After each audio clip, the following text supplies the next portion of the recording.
Hey guys, this is Myleek, and this is the podcast. We have an incredible guest with us today. Our guest today is a leading figure in the field of mental health. She's not just a therapist, author, mental health educator, and wellness coach. She is also a beacon of knowledge and understanding. Her expertise has guided many on their path to healing and understanding. Through her work, she emphasizes self-care, boundary setting, and the ongoing mental health journey. She is the author of the book, Owning Our Struggles, A Path to Healing and Finding Community in a Broken World. This book is a comprehensive guide that covers everything from dysfunctional family patterns to developing emotional maturity, finding our village, navigating racial trauma, and moving past isolation and despair. Today's interview will explore themes of healing, friendship, community support, and how we can all navigate mental health challenges with compassion and strength. Please join me in welcoming the insightful and inspiring Minaa B. When you need mealtime inspiration, it's worth shopping Kroger, where you'll find over 30,000 mouth-watering choices that excite your inner foodie. And no matter what tasty choice you make, you'll enjoy our everyday low prices, plus extra ways to save, like digital coupons worth over $600 each week. You can also save up to $1 off per gallon at the pump with fuel points. More savings and more inspiring flavors make shopping Kroger worth it every time. Kroger, fresh for everyone. Fuel restrictions apply. The IKEA Business Network is now open for small businesses and entrepreneurs. Join for free today to get access to interior design services to help you make the most of your workspace, employee well-being benefits to help you and your people grow, and amazing discounts on travel, insurance, and IKEA purchases, deliveries, and more. Take your small business to the next level when you sign up for the IKEA Business Network for free today by searching IKEA Business Network. So, Minaa, I am super excited to have you on the podcast. We have not met in person, but we will soon. Yes. And I'm thrilled with the kind of work that you do. I think that what you do is so important. And so I follow you on all the socials. And so I just want to talk about some of the things you have said and in a more of like a say more kind of thing. So recently, you posted this quote on Threads that I have honestly been thinking about almost daily, where you said, some people are uncomfortable watching others be comfortable existing. Mm-hmm. When you deprive yourself of experiences because you are constantly worried about other people's opinions of you, you will envy those who live freely. That resentment is yours to own. Stop projecting it onto others. So many questions. And I feel like projection is something that I just recently learned about, believe it or not, even though I feel like I've been a therapy advocate forever. So Can you just say more? Yes. So funny enough, the reason why I wrote that on Threads is because I'm a user on Threads, and I come across a lot of content where I sense there is a lot of projection happening, where people have strong opinions about strangers they've either never met or strangers on the internet. They'll talk about experiences that they saw in person, and the opinions that they had about other people's experiences, where people are just simply minding their business. And here someone is on Threads like, so I was at a restaurant today and I was watching the couple at the bar, and I'm like, the couple is just minding their business and you are over at your table all up in there. It's a thing. Okay.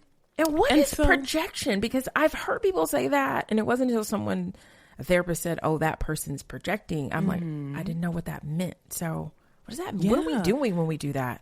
Basically, what we're doing is we are either experiencing an event or witnessing an event. And depending on how that event impacts us, the way it makes us feel, the ideologies we create around that event, what we do is now we make an assumption that that thing must be true. And so what we're saying is, that couple at the bar must be having the worst time in the world. And it's possible that you are having the worst time in the world because you are feeling uncomfortable. Something is happening internally for you. So you're making this generalization about other people based off your own perception of self. So you're assuming that if I feel this way, everyone else must feel this way. Or if I were in this predicament, this is how I would feel. So to see someone else be in this predicament, they must feel this way. Yeah. And so if I'm in a particular predicament and I'm telling myself this would make me feel uncomfortable, it can be very shocking and jarring to your perception of reality to experience someone else who's like, actually, I feel fine being in this predicament. Yeah. Living in my reality is totally okay with me. And for some people, they have a hard time believing that as truth. Because another thing we do is we perceive our opinions as facts. And so we say to ourselves, in this moment, if I think this thing is scary, it is scary. It is embarrassing. So how come you're not embarrassed? And that is what I mean, where I think a lot of people have a hard time recognizing that there are people who move through the world being okay with making certain decisions, and their decisions are coming from a place of their own perception of reality, their own sense of self, their own self-worth, their own ideologies that they practice. And we have to learn to draw a line between what's ours and what's other people's. And I feel like that requires just a level of self-awareness that I don't know all of us have. But I think I love this invitation. You know, what would be, you know, let's just say this happens. You see somebody or somebody's wearing something or they're working in a way. What is something we could say to ourselves, or how do we recognize this discomfort? Like, I guess I just want to, like, what's the baby step here? I think the first thing that I would encourage people to reflect on is ask yourself, why does this matter to you? Oh, I wish y'all could see my face. Because it's like, I feel like I'm projecting because this is just a plain question. But even hearing that is like, damn. Yes. It's like, this is a plain question. Why does this matter to you? You have to ask yourself that. Yeah. You have to ask other people that. And if it's you being bothered by it, you have to say to yourself, why does this matter to me? Why does this make me feel uncomfortable? Yeah. Because too often we see people living a life that we will say, I would never do this, so then don't do it. So if you see other people doing it, you do have to reflect and ask yourself, is this also coming from a place of not just projection, but entitlement, where we believe that other people are supposed to abide by the rules that we've created in society, especially in American society, because American culture is vastly different from other cultures. And I think there are things that we have decided to normalize. And I also think that there are things in our culture that we've decided to demonize. And so when people are living as outliers, I would call them, the people who are comfortable existing a certain way, we've created this norm that you're doing something wrong. You're going against what cultural norms are. Therefore, something is wrong and you're making me uncomfortable, instead of recognizing that people have a right to whatever decisions that they want to make. And they also have a right to live the life that they want to live. And so unless their choices are actually causing you direct harm, you really do have to ask yourself, why does this matter to me? And is it possible that there are things that I wish I had the courage to do, and I'm witnessing other people live so boldly and freely that I wish I could learn how to maybe step away from self-oppression? And I wish that I could finally find the courage to just do the things that I know I want to do. But also maybe I could learn from this person. And so that person that I'm here judging because I'm seeing them sit at a bar by themselves, which is a real thing that I saw on Threads that sparked that tweet. Instead of me judging them, why don't I try that out? Because it's something I never did. So if that person can be freely doing it, instead of me demonizing them, instead of me degrading them, instead of me having a negative perception of what they're doing, why don't I try it out for myself? And maybe I'll understand, oh, no wonder they're sitting at a bar. It's so freeing to enjoy your own company. Listen, this is the invitation that I was seeking. So I feel like there's a lot of conversation about healing, and I've asked you this before, but like, how would you define healing? I feel like a 101. How would you define healing, and why is it important? I like to define healing as awareness. As awareness. I think the more we are aware, the more we can figure out what steps we need to take to do better. And we also can engage in the tools that we need in order to, build healthier relationships with ourselves, not just other people, and really pay attention to why we behave the way that we behave. It all starts with awareness. Okay. And I think that awareness is needed because too often I think people think that healing means I'm going to get from point A to point B within a certain time frame. Yes. And there are going to be times where you are still at point A, and maybe you even made it to point C. And there are times where point B just pops up out of nowhere. Like, remember me that happened 10 years ago? And you're like, tag, I thought I overcame this. Yeah. And instead of saying, I'm not healed, or instead of saying, I'm messing up, you recognize life is fluid. Yeah. Life is so fluid. I always tell people, I want to connect this to boundaries really quickly because people often ask me, Minaa, how do you know your boundaries? And I always say, be open. Always stay open, because the more you experience situations in life and the more you engage in life lessons, the more you are able to pinpoint what boundaries you need to create. Okay. That is not something that we will just magically wake up every day and say, I know this is exactly what I need. Sometimes there are experiences we have to go through to say, you know what? I don't have the energy for this. I don't have the tolerance for this. This actually makes me feel unsafe. This actually makes me feel uncomfortable. This makes me feel really good. I want more of this. Yeah. So you have to keep yourself open, but that openness also has to be in tune with awareness. Okay. And so I personally think that healing is just being more aware to life, to experiences, to people, to environments, and seeing how it impacts your nervous system, learning more about your body, being aware of not just the external stimuli, but also being aware of what's happening internally to you when you engage with different forms of external stimuli.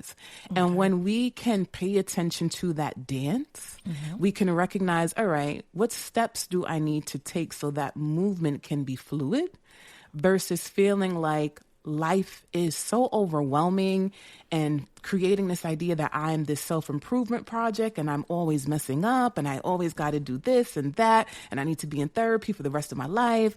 What would it look like to just live life fluidly and allow lessons to really guide and dictate your next steps? I appreciate that. I have 1,000 topics that I want to talk to you about, but I feel like the direction I want to go in with you is friendship.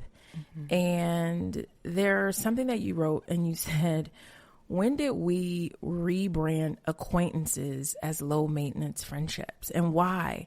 Friendship falls on a spectrum. You are not going to be super close with everyone you know, nor do you have to be. And I was just like, yes, I do think that there is friendship seems like it's having a hard time right now. Like you said, it is, I don't know. I've read articles that talk about how friendship with girls is like, friends forever, friendship bracelets, and how we don't do that with boys, and just the expectations that are put on friendships with girls and women just seems heavy. So I'm going to lean on your expertise. What the heck is going on? Help us. Oh, man. I think the illusion of relationships is starting to crack. We grew up watching these fairy tales of what it means as women to be swept off our feet, to be rescued by men. Specifically, we watch fairy tales related to heterosexual relationships. And we've been sold this idea that, you know, you grow up, you have this beautiful, magical wedding, and you get to wear your princess gown, and relationships look so easy. And life is starting to crack open the lies we've been sold. Yeah. And I actually think that is now starting to trickle down to friendship. Okay. I love this theory. Because we've been told relationships in general are supposed to be forever. And so now that we're living in a society where people are pushing back against relationship expectations, and they're saying, I'm no longer going to settle to be in a romantic partnership where I'm treated unfairly. I'm no longer going to settle to be in a romantic partnership where the domestic labor is not equal, right? There's a lack of equity in the relationship. Women, for example, there are some women who want to be stay-at-home moms, and there are women who say, I want to work now, right? Yeah. We're going to do things differently compared to our grandparents and our great-grandparents, right? And I think as the fairy tale and the illusion of forever and love and relationships start to crack open, and we're starting to recognize the things we need in relationships, the things we desire in relationships, the output that's required to keep a relationship, the effort that is needed, what it means to be intentional. And also simultaneously, we're learning more about ourselves as people. We didn't have these tools growing up to talk about healing, to talk about emotional intelligence, to talk about what it actually takes to build a relationship, because now we're recognizing love is not enough. And so I personally think the more we see a shift in relationship culture and what people expect and what people demand, and the fairy tales that we're recognizing, oh, this is not what a relationship is. It's not just we feel good and there's butterflies in my stomach and we're going to be in this forever. I think a lot of people are now starting to examine their friendships. And we're starting to realize those BFF Forever bracelets that we've been wearing for a long time, we should have popped those off years ago. Yeah. We should have popped those things off years ago. Yeah. And the same people are also recognizing, actually, I get to have freedom outside of a relationship. I get to have an identity outside of my romantic relationship. I also think we're starting to recognize that even in a friendship, I get to have demands. Even in a friendship, right? It's not just about we get along and we're going to do this forever. Yeah. It's also about what are you bringing to the table of friendship. And the same way there's conflict in a romantic relationship, there's going to be conflict in a friendship. The core thing, however, I think we're missing in friendship culture that we have not gotten to yet, that I feel like romantic relationships have, is if you go into a store, there's going to be a plethora of books around how to heal your marriage. Yeah. How to date. How to heal your anxious attachment wounds. Oh, yeah. To find love. How to have multiples, poly, Right, exactly. open monogamy. I mean, exactly. It's a menu. Exactly. Even as the structure of romantic relationships change, where we're normalizing, everyone doesn't want monogamy. Right. Right. And so now there's research, there's all of these things being available to couples or to people who want to date. But when it comes to friendship, I think we are still struggling to find a manual that says, what does it mean to be a good friend? What does it mean to divorce in a friendship? Yeah. What does that look like? Do you have permission to do it?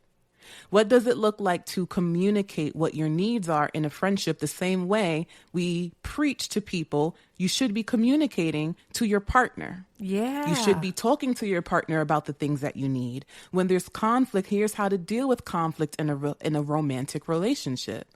But when it comes to friendship, I think we are a bit behind on the actual tools that people need. Yes. Because again, that illusion is cracking open. Yeah. And we're realizing, wait a minute, I do want friends, but something here feels so uncomfortable. Yes. But I did not know I have permission to tell my friend, hey, like when you come to me with some things that are really, really heavy, it's overwhelming. And I need you to just check in with me because sometimes I'm so drained. I don't have the capacity to take this on. Yeah. People aren't taught when you did this thing, it hurt. But you're going to get a bunch of couples therapists who will give you the tools to do that. But nobody is talking about friendship therapy.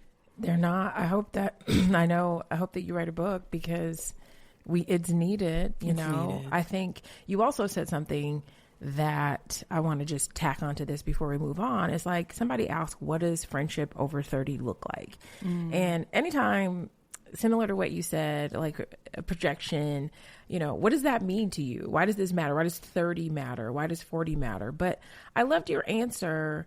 And I'm curious about, and I commented like, yeah, if more friends, I think one of them was like, friends over 30 means you may have to hang with your friends' kids, and I was like, more people would probably see me if I could bring one or two of my kids along. So what is friendship? I really want to say over 15. Because I think you start to I think we say over 30, but the truth of the matter is as we get older and we don't have time to talk on the phone all day or text all day or be in a group chat all day. What does friendship for adulthood look like? This goes back to what it means to grow together. Okay. And as I shared before, in partnership. Right. That sounds like a couples Exactly. book. Yeah, it sounds like a couples therapy. Exactly. Right. In couples therapy, you will have couples who will say, life was great when we were, my life was great when I was single and now I'm married. So I have to put the needs of my husband first or my partner first and I need support around that. So we're figuring out how to grow together. Now we have children and it's been so hard adjusting to having children. And so now we have to figure out this new dynamic as a family. That is what it means to grow together. Okay. Those same individuals, however, that's in that romantic partnership have friends. And in friendship, we also have to figure out what it means to grow together. And I think we need more tools and manuals. Again, the same way that there are resources for the couple welcoming a first child and have expectations on how this might impact your marriage or impact your partnership and things you can do to spice things up in the bedroom because the kids might, interfere with that. And how can you include dates and all of these things that are necessary to keep the marriage or the partnership going. We need that for friendships too. Right. And so to me, it really all goes down to what does it look like to grow together? And the core things that are necessary in order to grow with people is learning to be flexible and adaptable. It's being willing to be uncomfortable with change. Okay. It's recognizing that change is inevitable. As you said, we need a manual that starts at age 15, but we're not always going to be 16, 18, 21, or 30. Yeah. My life is drastically going to look different each year, especially with each milestone, and each change comes a new version of me, comes a new requirement, comes a new need. Yeah. And so as friends, I do think that we have to learn how to be more open to adjusting. We also need to learn how to be more open to grieving. There's something that I have seen lots of friendship breakups when the friend gets in a relationship or the friend gets married or the friend has a child. Is there some grief there? And what is being open to grieving that? What does that mean in friendship? Being open to grieving means honoring and recognizing things are changing in this relationship, and it's a form of ambiguous loss. We're used to grief basically meaning death. Yeah. And death does not necessarily mean that's the only time you can grieve. Ambiguous loss can look like when somebody is physically present but psychologically absent. And so sometimes we can still have an attachment to a person, but we recognize that there has been some sort of loss to that relationship. So this person is still earthside, but I'm recognizing there are so many changes that are happening that I'm finding myself in a spirit of mourning because I do miss being around my friend before they had a baby. I do miss being able to call my friend and talk for a few hours, and now I hear the baby crying, and they can only give me so much of themselves. Right. I do miss my friend who was really open to partying with me and doing all of these things, but now that they're married, they kind of have a shift in lifestyle, and they're not really interested in doing those things anymore. And that was a big basis of our relationship. And so now that they have shifted and they've changed, another part of the grief is now I have to be open to a new version of them. But I also have to recognize there's a loss here that might require me to expand my circle more. And it might require me to seek newness, and we like comfort. We like the things that are familiar. So now that I'm realizing I can't do all of these great things that I used to do with my friend, now I have to do something new.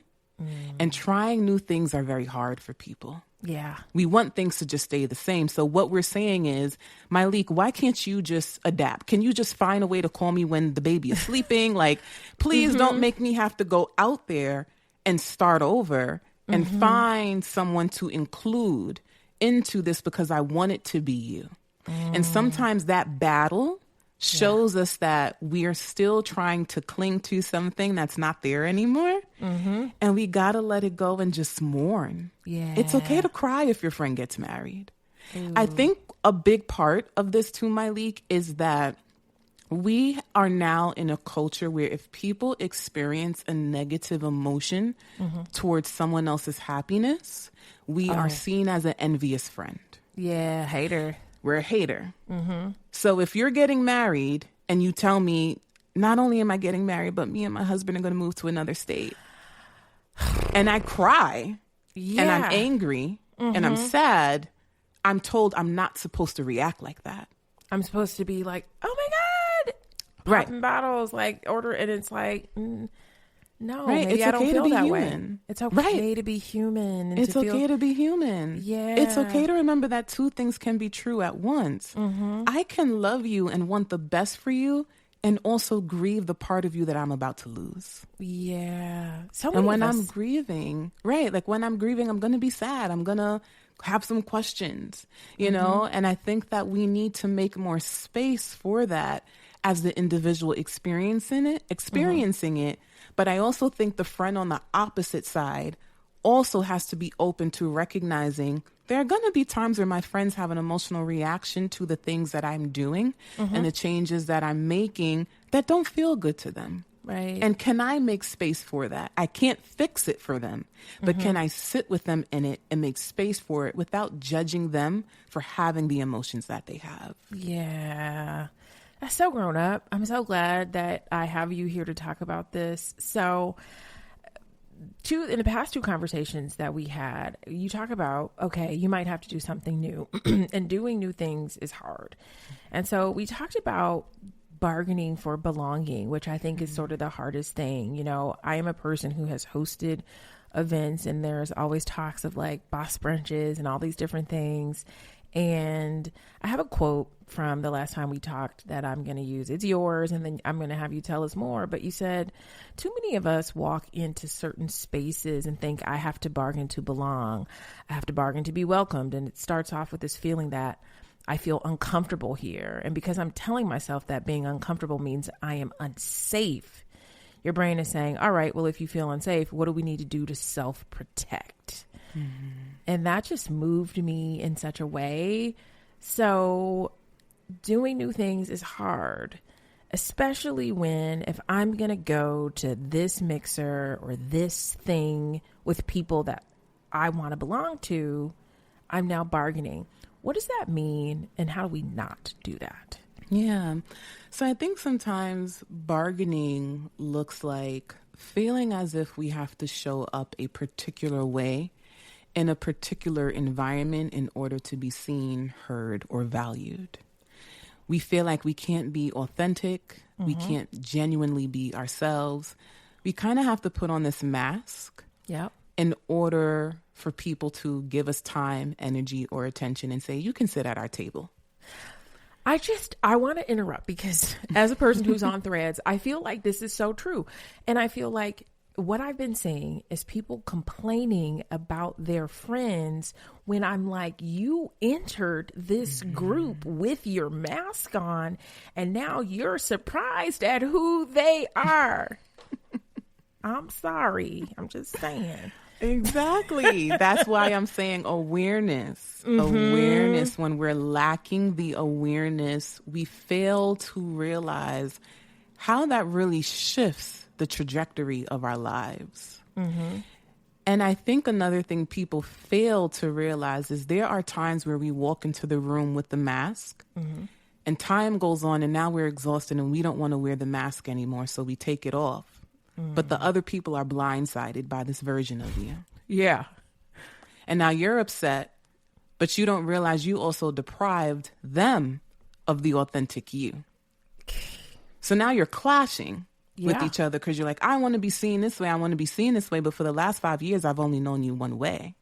So now can you give me more time to adjust to this new version of you? Yeah. Because you only been this person for a week now and you're upset. Right. That I haven't been able to fully grasp this person, and you're saying this is who I truly am and this is who I have truly been, but you never presented yourself this way. And I can't fight your demons for you. I can't take your mask off for you. That part. That is in your control. So when you walk into a space, I think one of the core things I think we have to remind ourselves is that what kind of relationships do you want to form? Do you want to form relationships that are rooted in authenticity and relationships that are genuine? Or are you just looking for something that is a little self-serving for the moment? And that's why you're walking into this room feeling like you have to bargain because maybe you're actually not looking for a deeply rooted friendship. Maybe you're looking for something transactional. And maybe you need to be real with yourself and say, I'm here to see what I can get from people. And then I'm going to walk out of here. Keep it And so real. I'm going to put the mask on because I came in here to gather resources instead of building an authentic connection and a bond. And this is where so many signals get crossed. And I'm not even going to act like I'm out of that because I feel like there are spaces that I've been in where I want to believe that I haven't been transactional, but I just don't believe that to be true about any one person. Or I've been in spaces that I thought were authentic, but most of the people are there transacting. And I think that when you start to get into the social world, you know, the Instagram friends and all of that, that's, you know, it's hard for people to turn that on and off. And so I think it's really important that you name that of like, maybe you are here to just get what you can get and just understanding that some people, they might be here for that.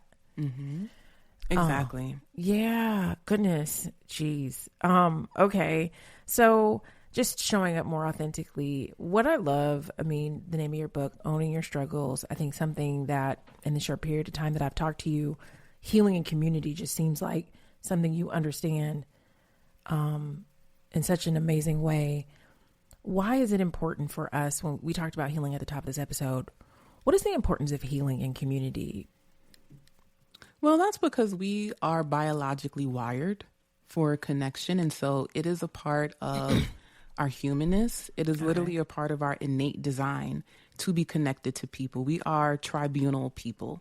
And so we are not meant to be segregated from others. We're not meant to be isolated from others. It literally goes back to the science of attachment.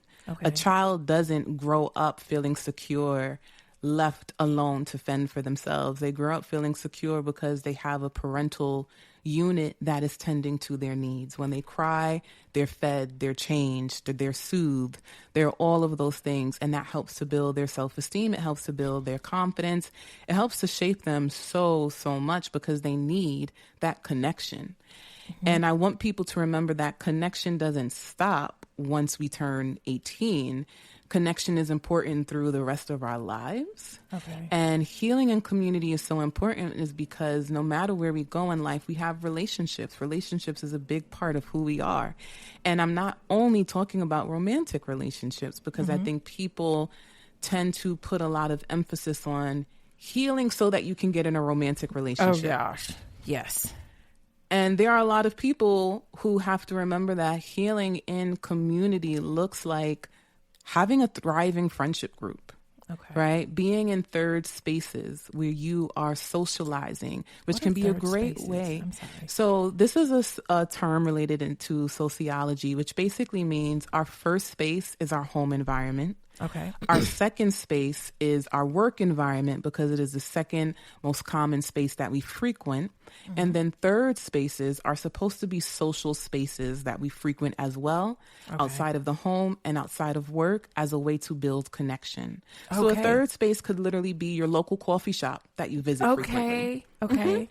Yeah. A third space could The be gym or the gym, right? book you know, club. exactly. So Okay. all of those things that you just named are considered third spaces because those are the spaces that help you socialize. It helps you meet people, and helps you learn more about yourself when you're outside of work. Because remember, sometimes when we're working, we have to be a particular version of That's true. ourselves, especially Right. if you're a Black person in America, That right? Like you have Yes. to show up a certain way in Yeah. the work environment. But when you're in a third space, that is an opportunity to take the mask off and show up to create authentic connections. Yeah. When we don't have third spaces, that can really impact our ability to be in community with others because we're isolating ourselves from community.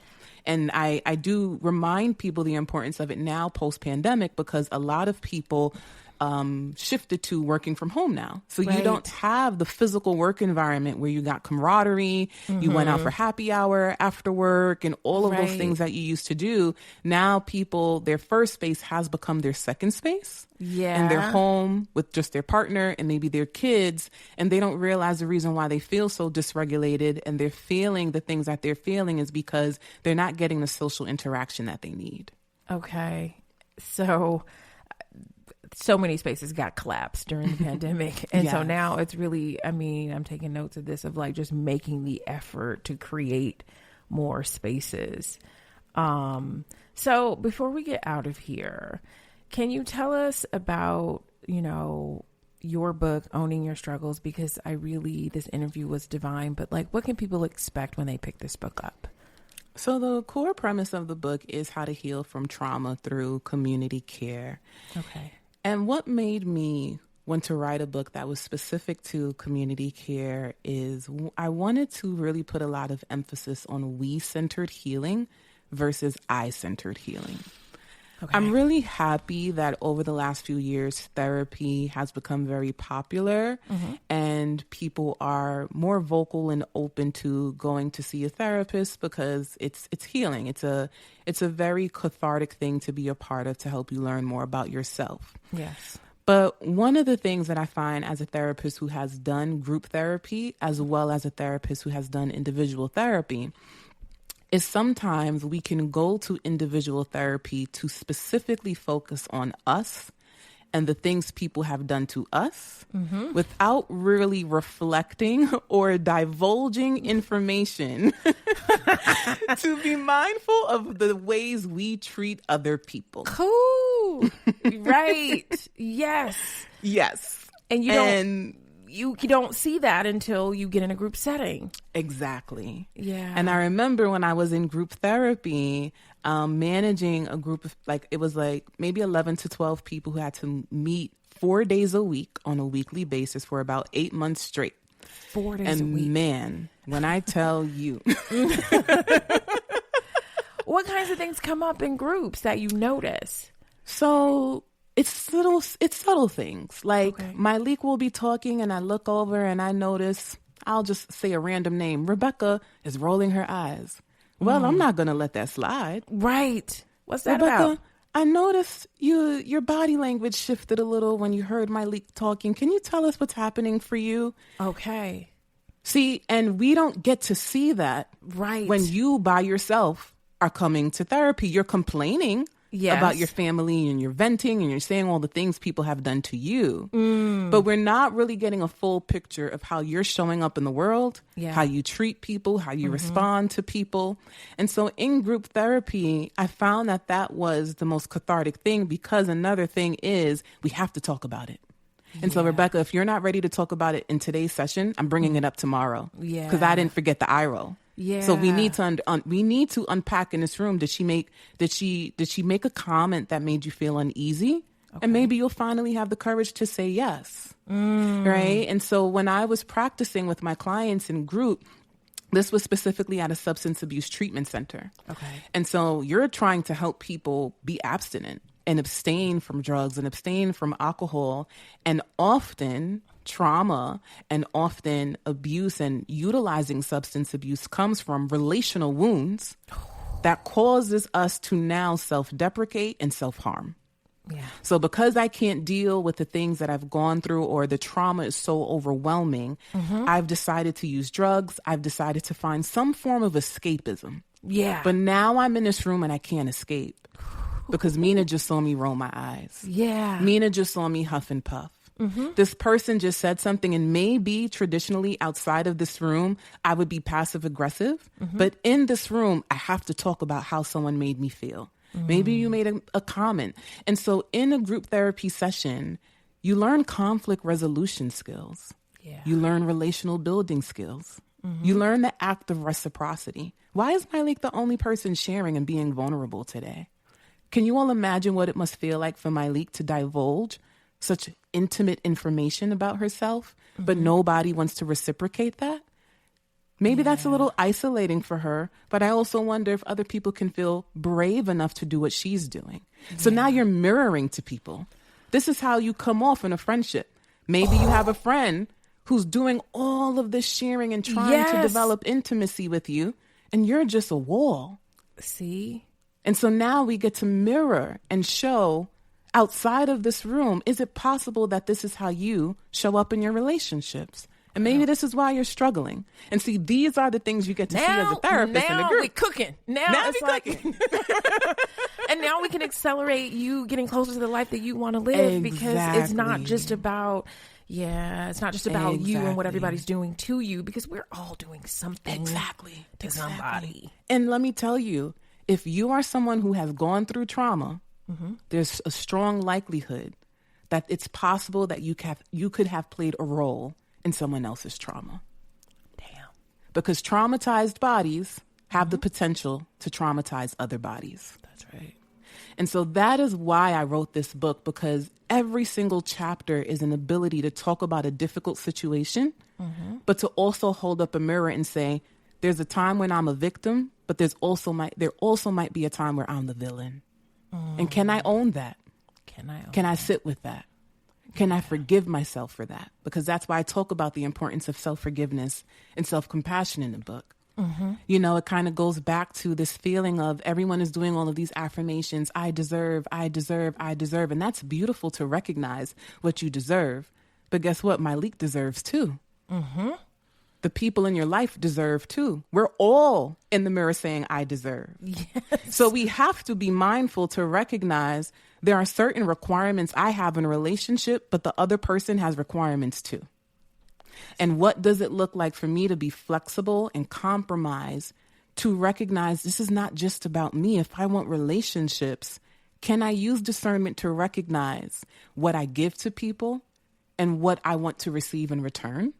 And you also want to use discernment, and this is what I talk about in the book, to recognize there are going to be some people who you realize, I actually can't give you what you need, and you can't give me what I need. And so this is where we recognize the friendship, the relationship, whatever it is. I think it's come to an end now. And we don't have to demonize the whole thing. We don't have to say, oh, well, because the friendship ended, you must have been a terrible person. What would it look like to just honor this thing has run its course? Maybe there is no going back, but we can honor the beautiful life that we had together up until this point. And so those are the key takeaways that people get from the book, because I just think that it's imperative that we look in the mirror and we recognize our contributions to the relationships that we say we're yearning for, Yeah. Because the same way you're saying I deserve and I'm worthy, guess what? So does the other person. Yeah. Gosh, Minaa. I could talk to you forever, and you know this. So everyone, if you don't have Owning Our Struggles, if you don't have this book, please pick it up. It is so necessary. I think it's unlike any of the books that are out there. And I think no matter where you are in your healing journey, I think it is useful. Is there any other place you want to tell us where we find you and anything? Where do we find you on the socials and your website? Yes, so my website is www.minaab.com, and Minaa is spelled with 2 A's. You can also find me on social. I'm primarily on LinkedIn, Instagram, and Threads with the name Minaa B. And I also have a podcast called Mindful with Minaa that you can listen to wherever you listen to your podcasts. Thank you so much. Thank you, Miley.